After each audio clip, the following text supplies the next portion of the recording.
The following is a Hoop Ball presentation.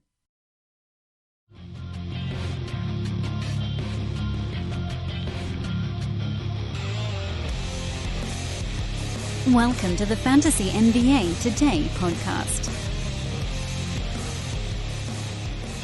Happy Brandon Day. Happy Brandon Day. Yes. It's Wednesday. It's Brandon Day. It's Ailment Day sometimes. I got really bad news, Dan. Oh, real bad news. What's going on? I have no ailment. I don't have any ailments either. How do we do? Wait, what do we do?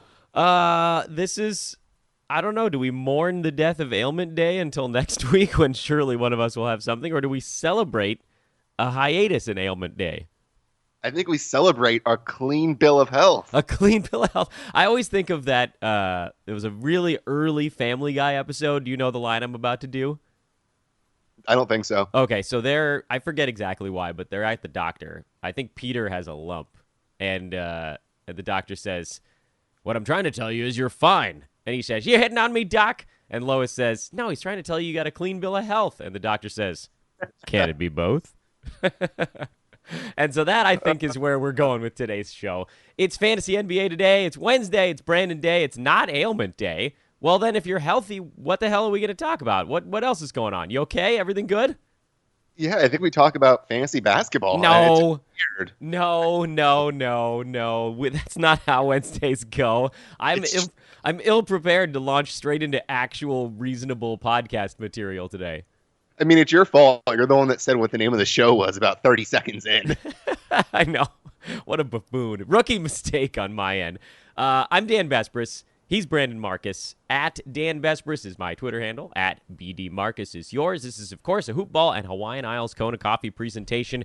Big fat thank you once again to Hawaiian Isles Kona Coffee, also the sponsor of our Hoop Ball Draft Guide, which came out on Friday. Yes, the price went up by $2 on Monday. I'm going to stop talking about the fact that the price went up at some point very soon on this podcast, but I felt like just from a promo standpoint, there's this weird, it's almost like a lull, right? Because the massive sale ended, but I just wanted to make sure everybody knows it's not like it went up a ton. It's not like it went from $14 to $40. It went from $14 to $16. So if you missed out over the weekend, maybe you didn't hear the podcast announcing that it was out, maybe you didn't see the tweets, there were many of them. You can still go get it. Hoop-ball.com is the website. Again, presented by Hawaiian Isles Kona Coffee Company. Our first sponsor, our title sponsor of all things audiovisual at Hoop Ball and the Draft Guide, HI Kona Coffee on Twitter. Hawaiian Isles is the website. ISLES is how you spell that. It's not like a supermarket. And you can also search for them on Amazon, hawaiianisles.com. There's just so many things. I've been struggling, Brandon, all week long to try to fit all of the things going on into these podcasts. So I think what I'm going to do today is I'm going to really line this up. We're going to start at number 41 as we continue our breakdown of the Eric Ong League. We're just going to call it that right now. The Eric Ong 16-teamer. It's a head-to-head league. We've got through the first 40, the first two shows of this week. My goal, of course, is to get past 60, but if we don't, who cares? So 41 through 60 at the very least today.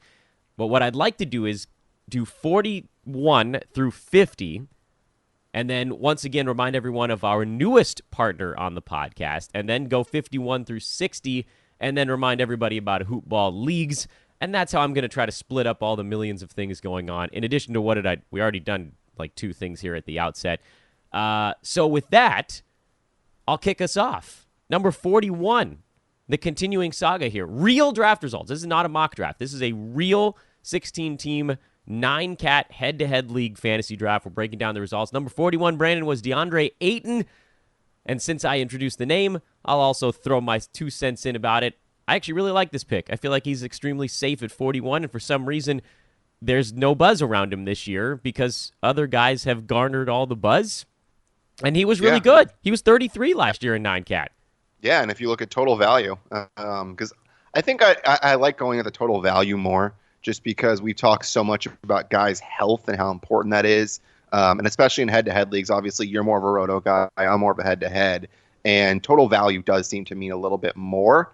Ayton was sitting in total value at 36, and that was as a rookie. And you can't tell me that a guy like Ricky Rubio is not going to make his stock go up. I mean, I'm telling you, I think it's going to happen. I like the chances of him finishing as a top 30, top 35 guy. So yeah, I like that pick.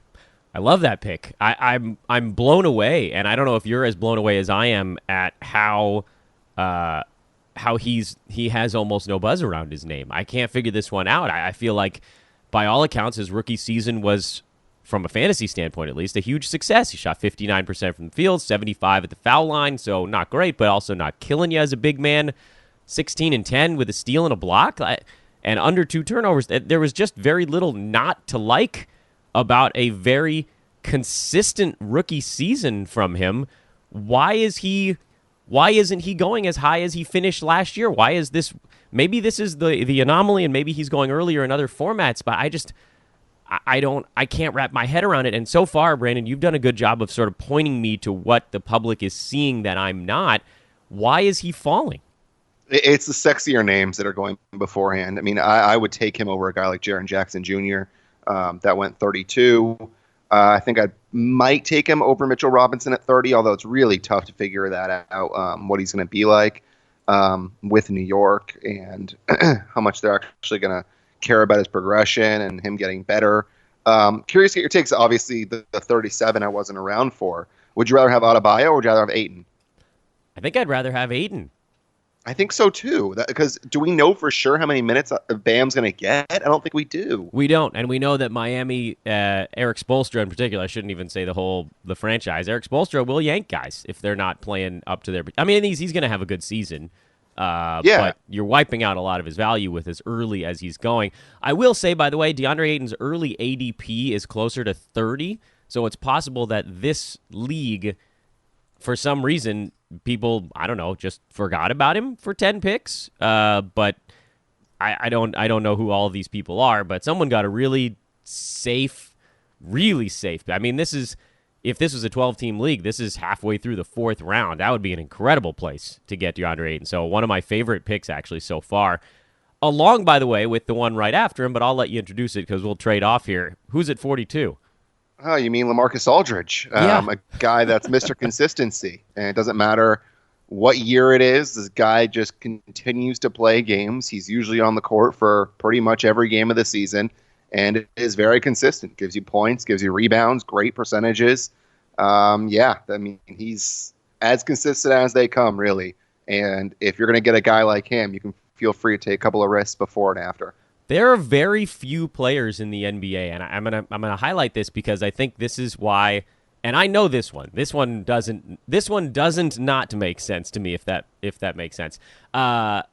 He's not a sexy name. That I know. LaMarcus Aldridge is like the least sexy name on the board. There are frighteningly few, Brandon, players in the NBA who are a positive value proposition in both percentage categories. You can almost count it on one hand. Karl Anthony Towns, Kawhi Leonard, Kevin Durant, who's not playing, barely Joel Embiid. He's getting by the skin of his teeth because actually field goal percent 48 for a center is okay. Kyrie Irving did it last year. Nikola Jokic did it last year. And LaMarcus Aldridge. That's the next name as you work your way down the list from the top. So, and there's like one or two after Lamar. I think Malcolm Brogdon was one of the ones that was farther down the list. There are under 10, basically, guys in the NBA that are, I'm going to say, not insignificant improvers in both percentage categories. Like, you could go all the way down, and obviously we love Jonas Valanciunas, and he went buck wild after his trade, so he'll probably fall into that category. He didn't take enough free throws last year for it to really be a big factor, but it's almost nobody. And so when you got a guy who's also, on top of it, you mentioned it already, averaging 21 and 9 with 1.8 defensive stats and low turnovers, you have this strange player who never gets picked early, but is good in 1, 2, 3, 4, 5, and almost 6 out of the 9 categories, and you're getting him in the 4th round in a lot of formats. That's a huge boon. And on top of that, the feather in the cap, and then I don't know if I'm probably wiping away everything worth talking about on LaMarcus Aldridge here. The real feather is he's pretty damn durable for an older guy. 81 games last year. Right? And like the story that I always tell on this podcast, and I don't know if you remember this year. It was 5 years ago now. Do you remember when he tore a ligament in his wrist with Portland and the news came out that he was going to undergo season-ending surgery? And then 2 days later, he said, nope, just going to play through it. Yeah, he's a beast. He really is a beast. And I'm curious, what is he per game? Because I think that this is one of the biggest discrepancies, perhaps, per game versus total, but I could be wrong. He was actually, well, it's good in both. It's fantastic in totals. Do you want to know totals first? Well, I know total 16. Yeah, incredible, right? Yeah. No, what is he per game? Still 25.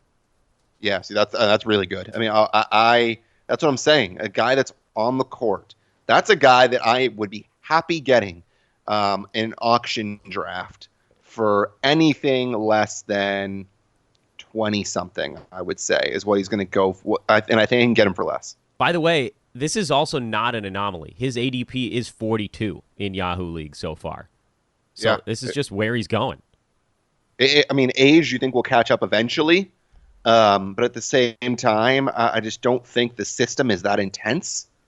So I'm happy taking him. Yeah, and I see no reason to be the guy that says, well, this is the year where it's all going to come apart. You might as well just ride it until the wheels fall off. That's like the oldest adage in gambling.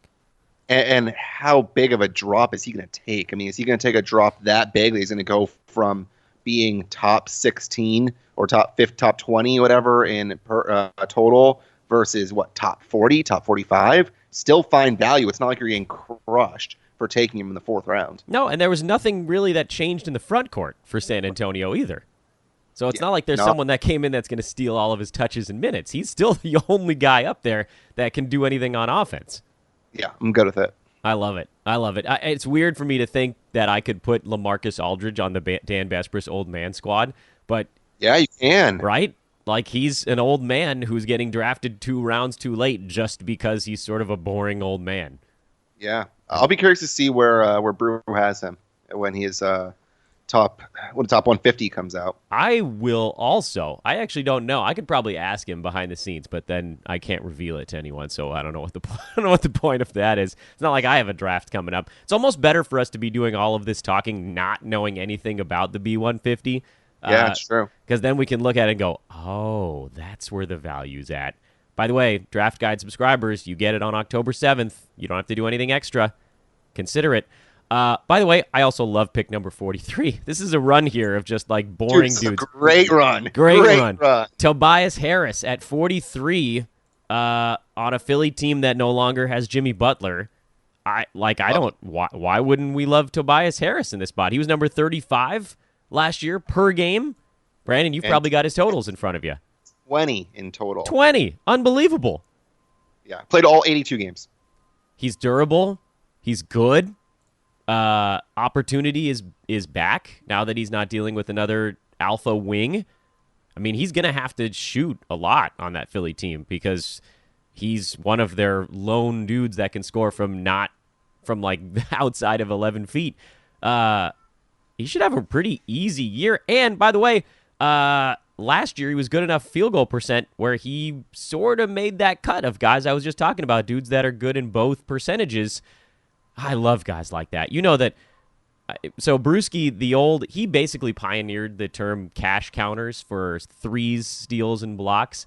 And now that threes are so prevalent, I've tried to sort of amend that to what I call the key stats, which is percentages, steals, and blocks. And he's not good at steals or blocks, so we'll have to throw that out the window. But both percentages, he comes in pretty damn strong. I don't know. I feel like it's the same discussion 3 players in a row. He's just not sexy enough. But damn, if you can get him in the mid-40s, late 4th round pick potentially in your league, that's incredible value. I mean, you almost guarantee that he's going to exceed that mark. The question is by how much? Yeah, one of the best 3-point shooters in the league, by the way. And he really goes under the radar. He shoots a really strong percentage from 3. And he's going to, obviously, like you said, look around that team. They don't want Embiid shooting many threes. Simmons can't shoot the 3. Jimmy Butler's gone. JJ Redick is gone. I really like his I like his ability to finish as a top 20, top 25 guy. Yeah. And here's the thing, too. This is actually early for Tobias Harris to go. His ADP here and obviously this is minimal sample size because there aren't that many Yahoo leagues even going yet. But his ADP in Yahoo right now is 53. 53. Yeah, it's crazy. You would think with Butler gone, I mean, it's a no-brainer that he's going to go up. I mean, Al Horford's not a guy that's going to be stepping outside and shooting threes. Their team changes so much with Butler gone and Horford in. I mean, you have, was it Josh Richardson now? Not that, no. Yeah. Josh Richardson now is there too. I'm telling you, I like Tobias a lot. And obviously I'm a Clippers guy, and he was really fun to watch. I'm all in on Tobias Harris this year. Everybody wants to talk about how no one knows how good Al Horford is. I think people do know how good Al Horford is. I think Tobias Harris is one of the more underrated players in the NBA. Yes, I would agree.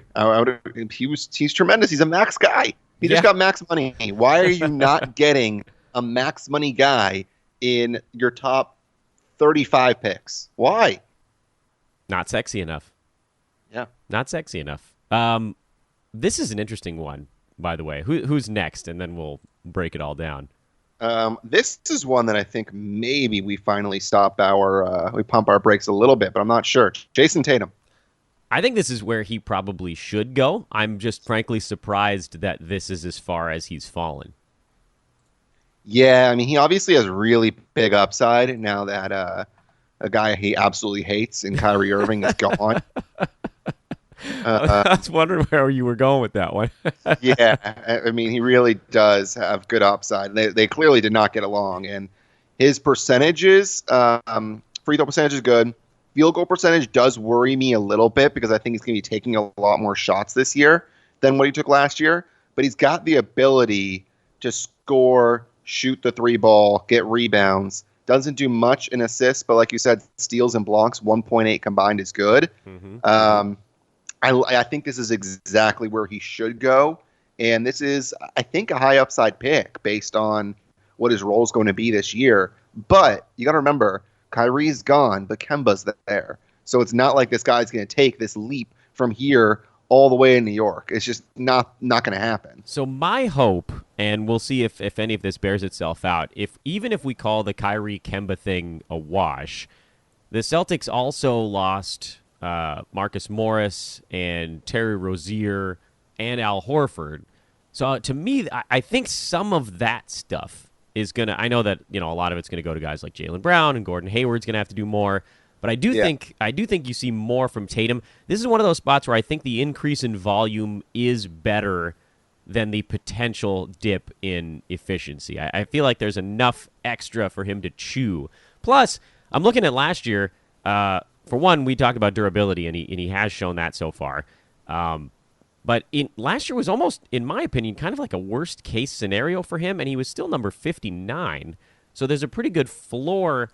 Also, I should mention, I think this is interesting stuff so far. His ADP, kind of right next to Tobias Harris. He's actually at 52. So this is earlier than he's been getting scooped up in Yahoo leagues. If he falls to 50-something, to me that makes even more sense, but I don't really have a problem with him going late fourth round. I think you've got a fifth round floor and probably a third round, maybe even end of second round upside in a best case scenario. So I'm okay with this spot. I think it's about right.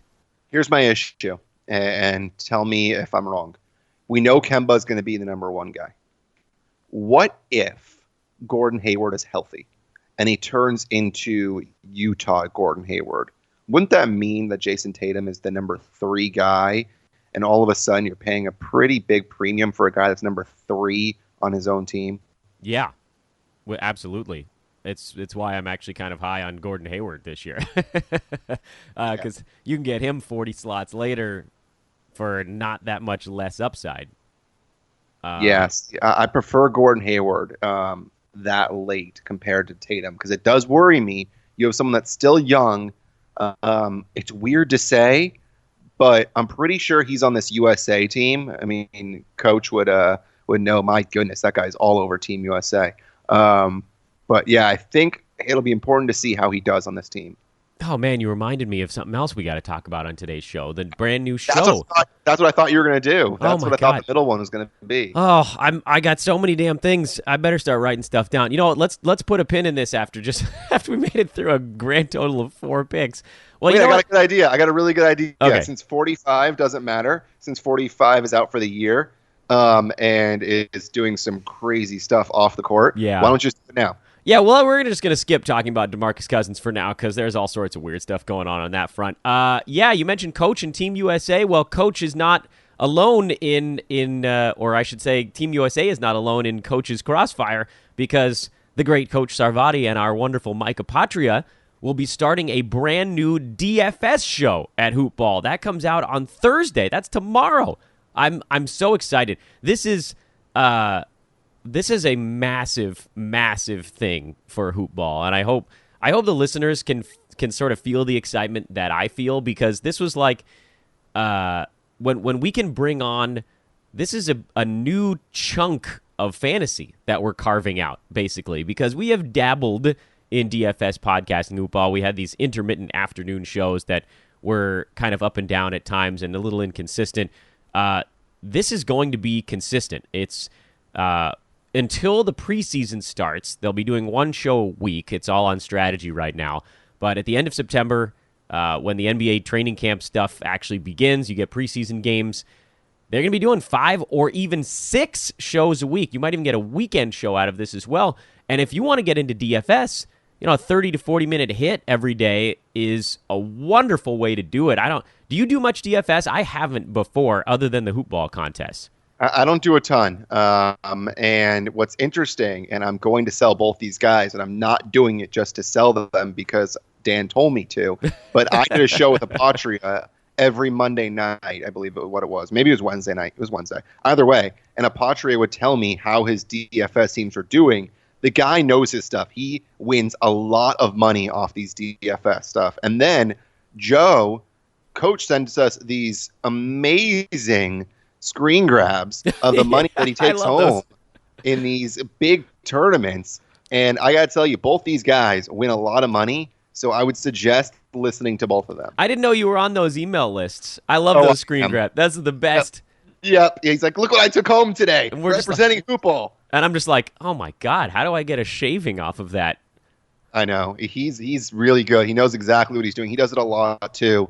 I did a show with Coach as well during the season. Both those guys do it a lot and know what they're talking about. They do. And here's the part that I'm the most excited about. There are a lot of DFS shows out there that are very, and I've been called this before, pedantic. This show's going to be fun because those guys are crazy. Yeah. Especially Coach. Yeah, he's leading the charge, man. I talked to Coach and this is like veering off of podcast topic here. I talked to Coach for probably about 2.5 hours on the phone the last couple of business days just to get all of the technical stuff set up. This show's going to be good. It's going to be professional. It's going to be energized. And it comes out on Thursday. So stay tuned. There's actually a page set up for it already with a very old episode of a show that had nothing to do with Coach and Mike. The show is going to be called The Hoop Ball NBA DFS Today. It's sort of in that same vein. This is Fantasy NBA Today. That's going to be DFS Today. You can find it on iTunes already. It doesn't have any legitimate episodes up, but subscribe, rate it in advance if you feel so inclined, or wait and listen to a show and then rate it. But we're going to be pumping the heck out of this thing, and I'm so enthused that we finally have this piece of the puzzle at Hoop Ball. So big thank you to Coach and Mike, and I'll be listening to all of those bad boys, especially when it's only one a week. That'll be super easy. So that was number 45 in our real draft results. 46, you've got even numbers, even though I desperately want to introduce this guy. I'm going to let you. This is all you. This is all you. I'm letting you have it. This is the grand poobah of the Dan Besbris Old Man Squad, I think. He is the czar. He is the lord of the manor. He is Robert Covington, who... Too early, my man. So you don't trust his health, then? No, I think it's too early for him. I would take him 10 spots earlier than this, and I'm just super thrilled that I'm not going to have to. I love this guy.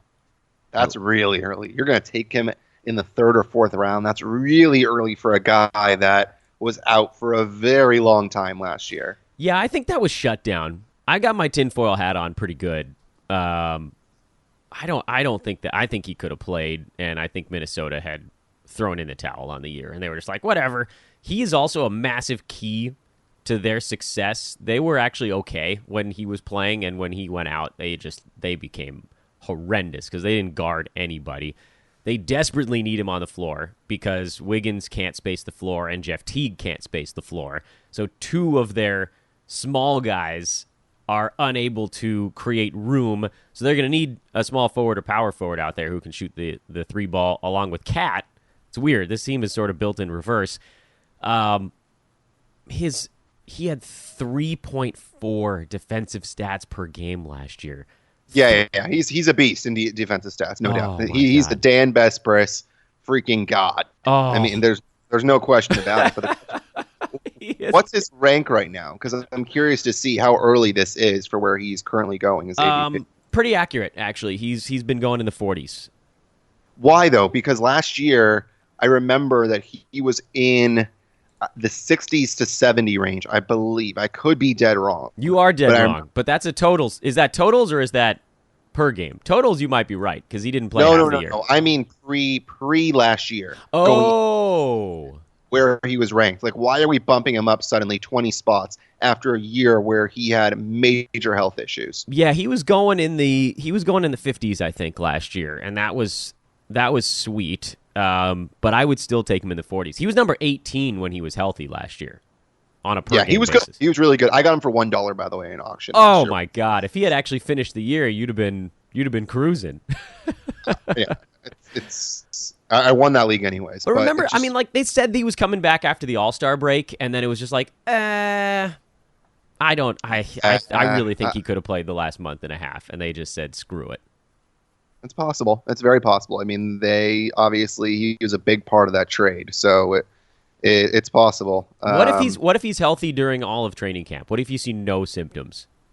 Then I'm fine with it, and especially if I get a guy like a Tobias Harris a round or two before. Ooh, good fine pairing. Going with that, because Tobias doesn't do a ton in the steals and blocks department, and he's got consistency to his name. So I'm fine going the next pick with somebody that's not as much of a lock to stay healthy, but when he's on the court, it's gonna be good for you. That's a juicy pairing, actually. Those two guys together, each one sort of picks up where the other one has any holes in their game. Yeah, you're welcome. That'd be a sweet 4-5 if you could get it that way. Even 3-4 if you must. Yeah. God, I love Rob Covington. I'm going to end up with so many Robs. If he's healthy this year, my teams are going to cruise. And if he's terrible, I'm in real trouble. That's why I like auction, by the way, because if auction, hopefully I can get him for 10 or less, and I'm not screwed if he sucks. Yeah, see, that way it doesn't blow a hole in your team. I mean, if you get him at the end of the fourth round, which is where he went in at 46, that's where it would be in a 12-team league, your team could survive if he only played 40 or 50 games or he just wasn't quite as good. If you're losing a second or third round pick, that to me is where you really start to hamstring yourself. Fourth and later, you can make up for that. I think if we look at all of our teams from the last couple of years, I bet you could find one example every year of a fourth or a fifth rounder on my own team or your own team that was just awful and the team was still pretty good. 100%. Yeah. Absolutely. Especially if you nail your picks later on. I was just actually looking at my fantasy baseball team for this year. And like 3 of my top 5 picks were horrendous.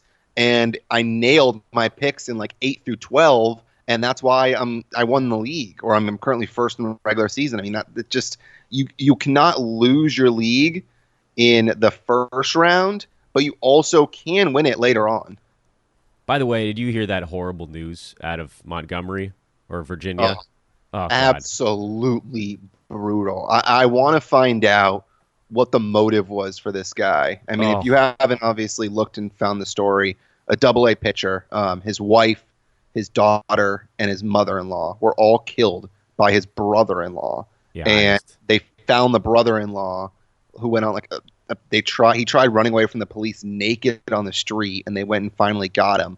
But apparently they found the mother-in-law in the driveway. Unbelievable. And then they found the wife and the daughter inside. It's a sick story.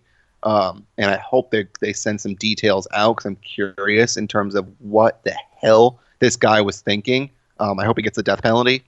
but that's awful. Awful. The hairs on my neck are just like, I don't know. Now, especially now that I've got a kid, the whole idea is just, anyway, go read about it, guys. Not that we want to make anybody feel sad here on this Wednesday, but this is something that's happening right now. We should all be aware of it and obviously send whatever thoughts or more. If you can send more than thoughts, do that. He's a pitcher for the Montgomery Biscuits. I think his last name is Bivens. I don't know if I'm pronouncing that right. Diving back into the basketball stuff, 47, odd numbers, is that me? I'll go. Now we'll switch because I gave you Rocco. So let's switch. I'll go Marvin Bagley at 47. This is super early, isn't it? You know what? That's interesting because I'm a big Bagley guy, but at the same time, we just had a huge conversation about him recently, and a little unsure of what his value was going to be. So the question is, do we think that he's the guy that's going to go 20 and 10?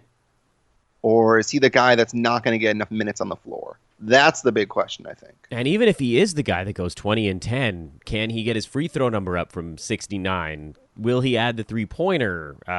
He was at 1.5 steals and blocks last year. The minutes will probably come up, so does that go with it? Or is it one of those ones where more minutes means less defensive per minute because he's trying to stay out of foul trouble, stay on the floor, that type of stuff? His ADP... It's a reach. Yeah, it's a reach. His ADP is 74 on Yahoo. That's where he should go, by the way. What's that? That's where he should go. In that 70 range. And because that's where maybe you get things to break your way, and there's a little value there at 47. Like that's. So I guess the thing with a 16-team league is a lot of times you've taken a guy you're not getting another pick for anywhere from if you're near a turn. Which, in this particular case, this is actually pretty close to the end of the third round, but it doesn't look like this team has another pick in this league for like 30, so maybe that's the explanation there. But in a vacuum, if you're at 47 in a 12-team league, that means you actually do have a pick coming up in the next 4, and then not another one for about 20. So that's where the weight is. I would rather go for, and beating a dead horse here, I'd rather go for someone where I know what their floor is, if that means... Give me Julius Randle. Give me, I'm spoiling some of the picks coming up. Chris Middleton. Give me those guys. Give me a Blake Griffin over a Marvin Bagley. 48, Kyle Lowry. This is an interesting one, actually. I haven't talked about him almost at all this entire offseason. I think I like this pick a lot. Yep. No Kawhi. Kyle Lowry's going to be asked to do a lot. Gets a lot of steals. Good free throw percentage. His field goal percentage obviously is not very good. You'd like to pair him with another guard that does shoot well, but points, rebounds, threes, gets a lot of assists. You and I talked about how you want to get a point guard maybe in your first couple of rounds, and if you miss out, you might be in trouble. Well, this is a guy that you can get maybe in the 5th round that gives you instant assists and is a really good value pick. Yeah, he's not the most durable, which is going to be a knock on him in head-to-head. But if folks are thinking, I need a guy that's going to be playing in my fantasy postseason, he should be playing some of those games. It's not like the Raptors are going to be outside the playoff picture unless they sell off everybody. And I don't think that's going to happen. You might see some guys get traded away, but I mean, you probably see Kyle Lowry play the year out. And if he gets traded, it's probably to a team that's going to want to use him down the stretch anyway. So I'm not afraid of that end of season stuff. I'm more afraid, he just does get hurt and misses 4 or 5 games at a time. But this is a guy that 2 years ago, now that was the field goal percent was an anomaly a couple seasons back when he shot 46. He's going to be around 42. With no Kawhi Leonard in town and no DeMar DeRozan, like he could very easily be 18 to 20 points a game and 8 assists per game. This could be a very juicy fantasy year for Kyle Lowry. What is his per game? Last year, which was basically like the seller for him on a per game basis, he was 36. Okay, what do you think without looking? I'm not sure if you've looked already. What is he total? I don't know, but I know he only played 65 games. Yeah, 65 games. What do you think he was total? So it's going to have to probably be a little bit lower than his per game. The NBA average last year was closer to like 71-ish instead of 74 in seasons past. So I'm going to say, let's see, 5-game hit per was it 36? Give me 50. You're close, 49. Yeah, Huh. I mean, even with all those games missed, he's still a top 50 guy. Mm-hmm. And he's going to be better, I would think. Yes, I agree. I like that pick a lot, especially when you look at who's next and his propensity. I just messed up. Propensity? Propensity. Oh, my goodness. You went full Mike Tyson on today's podcast. I sure did to miss games. Whose turn is it now? I've lost track. It's mine because I said Bagley. It's Kevin Love, who, God, sweet Kevin Love. He was so good when he was unleashed on Minnesota, and then he was under the radar a bit in Cleveland, and now I don't know what's going on with him. I mean, nobody knows. On the floor. Yeah, I don't love it. I told my brother this last year when he drafted him. I said he's legit one concussion away from being done for the year. And that I don't like drafting those guys. I don't care how late he goes. I am not touching him. His ADP is 43 and probably dropping based on almost all the things we're seeing here. You know, he went at 49 in this league. He's not a buzz guy. There's almost no way he plays more than 66 games this year? 70 max? It's too generous. Yeah, well, that's the max. It'll never go over that. One injury away from missing the entire season. I mean, you're talking about LaMarcus Aldridge at 42 and Love at 49. Those two aren't 20 to 30 picks from each other in my mind. No, I agree with you. And also we're seeing Kevin Love, he shot 38.5% last year, which is an insane number. And he wasn't right for stretches, obviously. You know, he's going to be probably in the low 40s this season. But there's no reason for them to stretch him. Maybe he gets traded mid-season. We've heard a million rumors about Kevin Love going back home to Portland.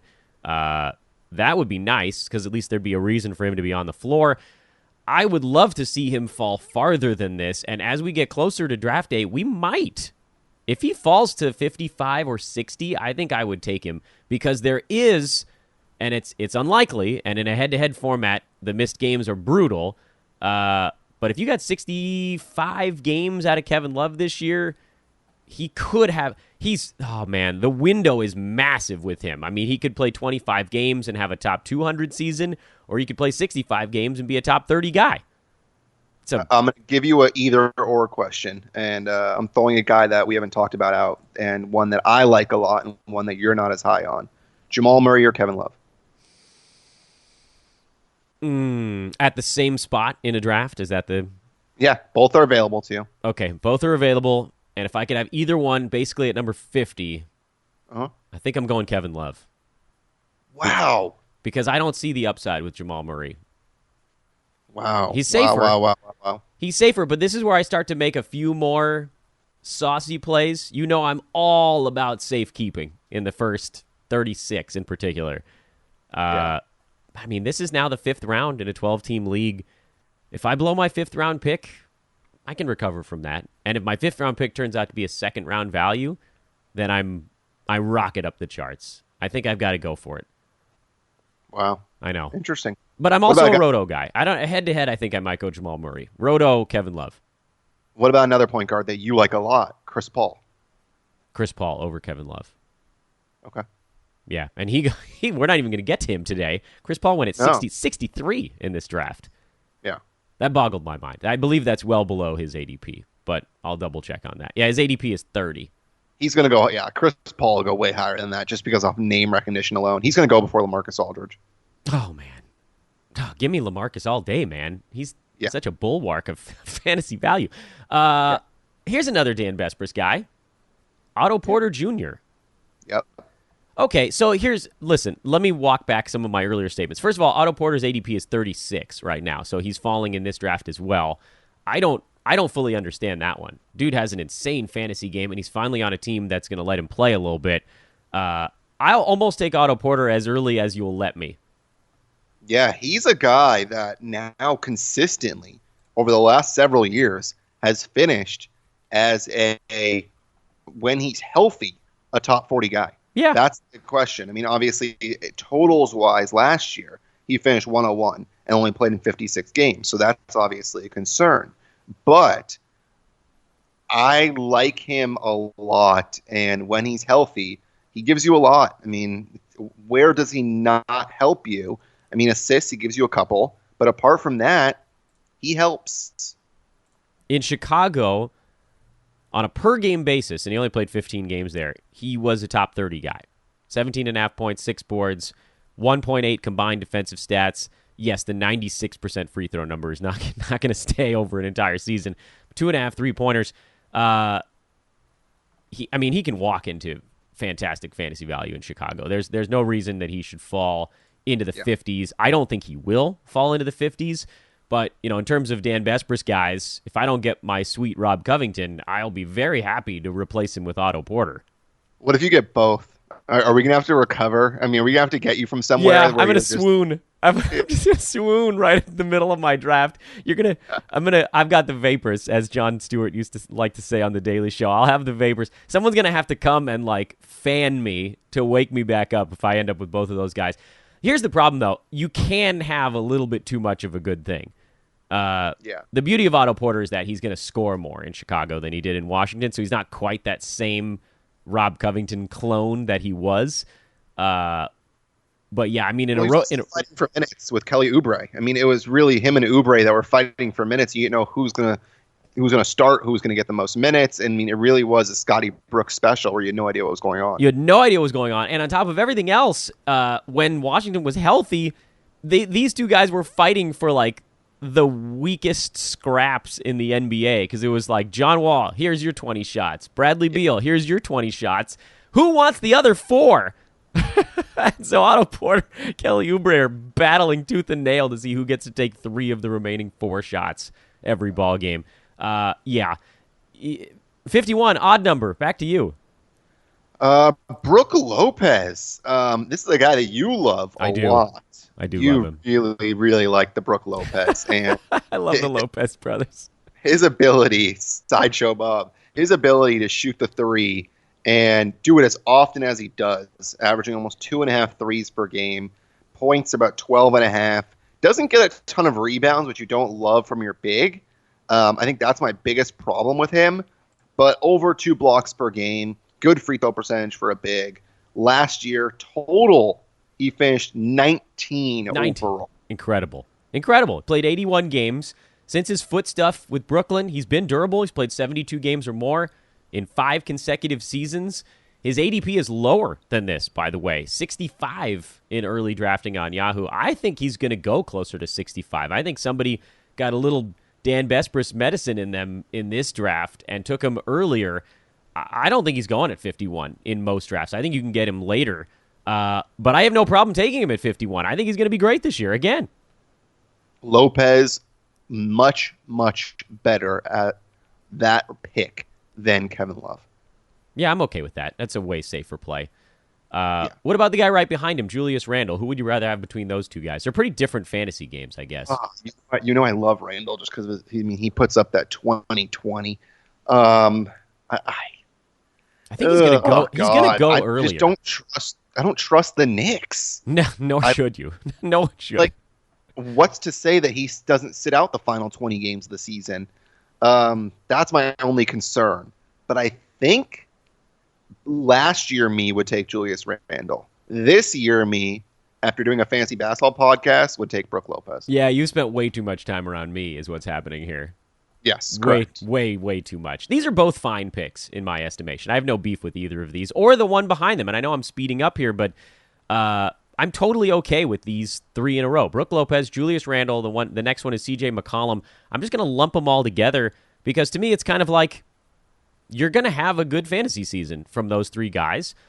If things break perfectly, Brook Lopez, he could end up inside the top 30 or top 40. Julius Randle, same general idea, maybe not quite as high because of the lack of defensive stuff. And then CJ McCollum, kind of the same idea. All of these guys have a 65 floor and probably a 35 ceiling on a per game basis. I have no problem with taking these high confidence value dudes at this spot, especially if you took maybe a risk earlier in your draft. All three of these guys get my blessing. Yep, consistency. They're consistent. The one issue, obviously, with CJ McCollum is he doesn't give you a lot of stats. Doesn't get you a ton of rebounds, assists, steals, blocks. A guy like Robert Covington might be a good pairing with the CJ McCollum. I'll take it. But yeah, threes, of course you will. Threes and points. I mean, good percentages. 3 safe picks, and this guy that took Brooke Lopez and Julius Randle together, I like that duo. Really solid, big foundation. I'm going to pause here. I went a little bit late on this pause because I do want to make sure that I remind everybody of our newest partner here on Fantasy NBA Today, and that's our buddies over at mybookie.com. You follow football, right? I do. Yes, finally. I got somebody on the podcast that can tell me more about NFL stuff. Yeah. So I can sell you on mybookie.com. That'll be my goal on today's episode of Fantasy NBA Today. First of all, listen, you know what's going on in the NFL. I don't. My listeners might. I don't know if they listen to the NFL. But MyBookie's hosting the first ever online handicapping super contest. First place is guaranteed at least $100,000. You pick 5 NFL games against the spread every week, and then you earn your share of a huge cash prize pool. That sounds pretty good, doesn't it? Yeah. Oh, I mean, money's always great. Yeah, money is always great. And here's the other thing on NFL stuff. They have live in-game betting on every NFL game, the most rewarding player perks in the business. And for fantasy guys, which I believe is a crossover point for you, Brandon, you can even bet over-under on fantasy points for football players during the game. You can bet fantasy numbers on the NFL players for the game. So if that is a beautiful crossover point for you. Here's the thing. This is why MyBookie's the right play. You bet, you win, they pay. I would only recommend a service to the listeners that's proven. MyBookie is. And on top of everything else that we've already talked about, you get a $1,000 first deposit bonus, a double, I should say that. They will match it. Use promo code TODAY up to $1,000. TODAY is the promo code. Again, up to $1,000 first deposit bonus, doubling whatever you're putting in there. MyBookie online, MyBookie. Don't forget to use that promo code TODAY. Well, that's a double meaning there. Use the promo code today, Wednesday, but the promo code is also the word TODAY, TODAY, when creating your account. Claim the bonus. MyBookie.com. Bet, win, get paid. You know me. I'm a betting sort. I've for a long time been looking for an online site that I felt like I could trust, and I'm actually pretty thrilled that one came on with us here. So that's actually made my decision pretty easy. I don't know the NFL, Brandon. You might have to walk me through that. Are you a fantasy NFL guy too?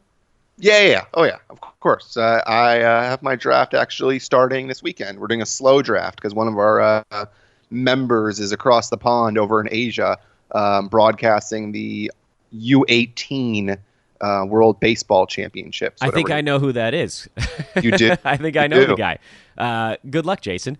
John Morant at 54. Did I just jump in at... Wait, no, I had even numbers, right? I mean, you did. It didn't last like 3 in a row, but it's okay. That's true. I'll let you go 4 in a row with John Morant. We're plowing ahead. I really feel like you shouldn't even talk about John Morant, considering that you're not going to touch him with a 30-foot pole, considering he's a rookie, and I'm one that is a little bit higher on him just because he was a walking triple-double in college. Really good ball player. I would rather have a John Morant over a Kevin Love just because I think the upside with John Morant is higher. I know that's crazy to say considering Kevin Love has been so good in the past, but youth and injury history, give me Ja. I do think this is a little bit too early, but if you have some consistent picks, guys, you know they're going to be on the floor before and after, very much okay with this pick. Yeah, if you're going to take a chance, you got to have a nice firm base. Looking at this team, this was a team that had Tobias Harris, DeAndre Ayton from the previous chunk of players, Drew Holiday earlier in the draft. So there is some room for a little bit of a dice roll. But yeah, I'm not going to weigh in too heavily on this because I know nothing about John Morant and I'm not drafting him. I would just move right on and take another safe guy. So I'll let you take us to 55 so I can actually weigh in on something again. What about a fella named Chris Middleton that just got the max from Milwaukee? Chris Middleton, something's wrong with Chris Middleton. What do you mean? He was 62, or he was, I think he was in the 60s last year, right? No, 47 total. Oh, totals. Yeah, I guess that makes sense. A little bit lower than that, I believe, on a per game. He played 77 games. Yeah, he was 64. Oh, wow. It's a weird, Big jump. it's a weird year for him last year. Malcolm Brogdon being gone, maybe that frees up another touch or two, but I just don't think he's comfortable next to Giannis. And I know he personally is because they're winning, but his game less so. I'm totally fine with this pick. I think this is pretty close to where he ends up for the season. I don't think there's a ton of upside with Chris Middleton. Normally, he would be a guy that I'd be all over. This is very close to his ADP as well. His ADP is 53. The thing that concerned me last year was the dip in both percentages. The question I ask myself with Chris is, will he regress? Free throw, probably. Last year was his worst free throw shooting year of his entire career, worse than rookie season even. Field goal percent was among his career lows, but his number of three-pointers went up and his total number of shots went down. So that's going to be something that sort of sags field goal percent a little bit.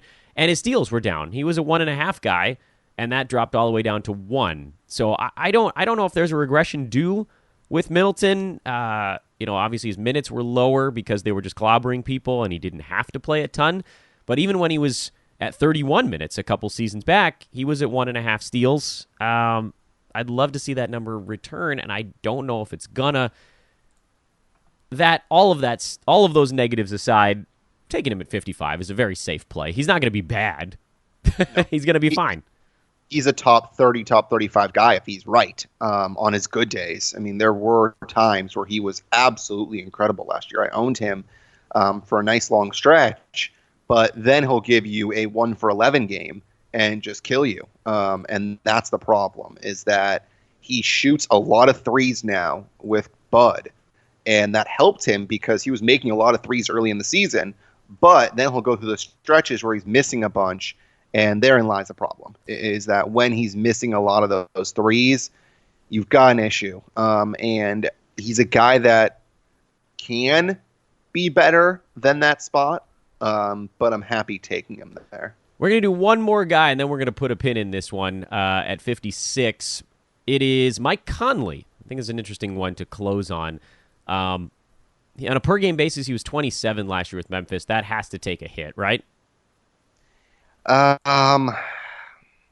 Here's the question. Do you like where he is situation-wise better this year or last year? Well, I think he's going to be more inclined to play if he's a little dinged up. His assist numbers will probably go up, right?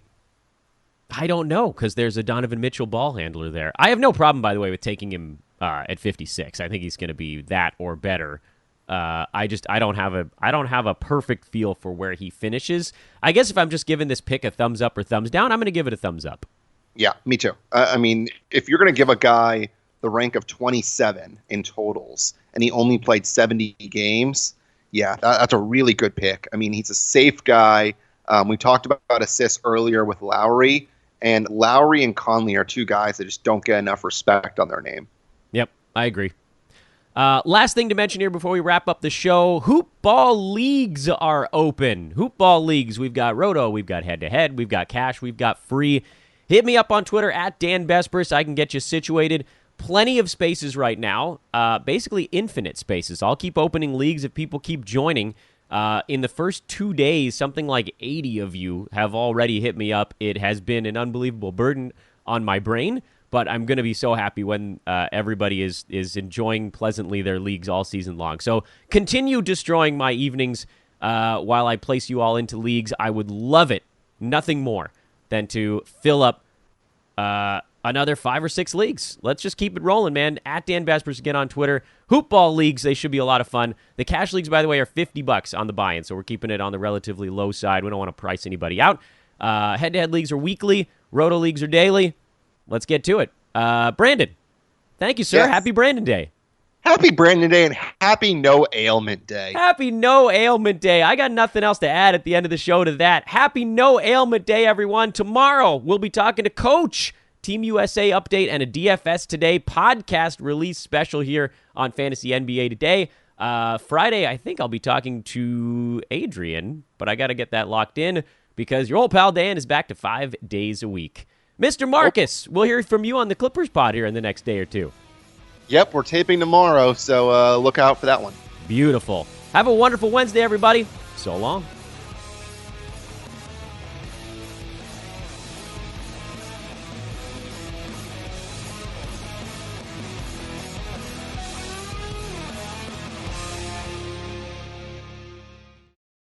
This has been a Hoop Ball presentation.